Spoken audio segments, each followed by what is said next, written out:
بسم الله الرحمن الرحیم کتونکو څنګه چې تاسو ته معلومه ده نن زموږ فارم کې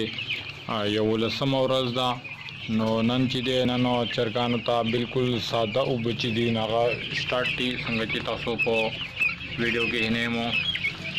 او سبا کهري چې دا نو سبا کهري د ویکسین ورځ ده نو د نن نه پکار دی چې موږ ته فلشینګ وکړو څنګه چې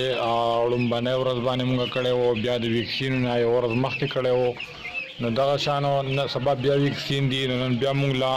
فلشینګ کول پکار دی یعنی ګوړ یا چینی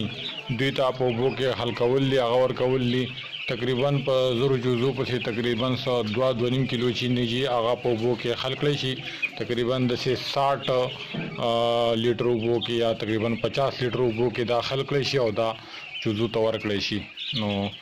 نننې ویډیو چې دی نو صرف دې ده پورې ده داسې خاص بدلون پکې نه دی راغلی نو چې کوم څیزونه د ویلو هغه مونږ تاسو ته وایو نو تاسو یې هم چرګان خوراک کې لګیا دي او وبسکی نو بالکل خاص ګران کار نه دی تاسو په خپل هم کولای شئ څنګه چې تاسو ته مونږ د هر ورځې د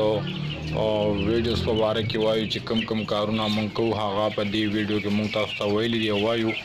نو دا ویډیوز به زموږ سره تر اخره پورې ګورئ او کوم راتلونکي ویډیوز چې دي هغه به هم ګورئ ځکه چې تاسو ته مکمل معلومات حاصل شي چې سبا لا تاسو فارم کوئ چې تاسو ته د دې په اړه کې معلومات دي هیڅ پکې ګران نشته دی معمولی کارونه دي خو چې پریکټیکلی تاسو وینئ نو تاسو به تسلی وشي داسې خو تاسو ته زه ویلی هم شمه لیکن د ویډیو کولو مقصد زما دی چې یاره تاسو ته اندازه ولګي چې یاره چرګان چې دي هغه طریقې کار څنګه دی هغه غټیږي په څه طریقه باندې د هغوی خوراک کاک د هغوی ویټامین د هغوی ویکسین او دغه شان د اوبو څښلو خوراک ټول خبرې موږ تاسو ته روز په ویډیو کې وایو نو دې نننې ویډیو په دې ورځ باندې ختمو د دې سره تاسو نه اجازه غواړو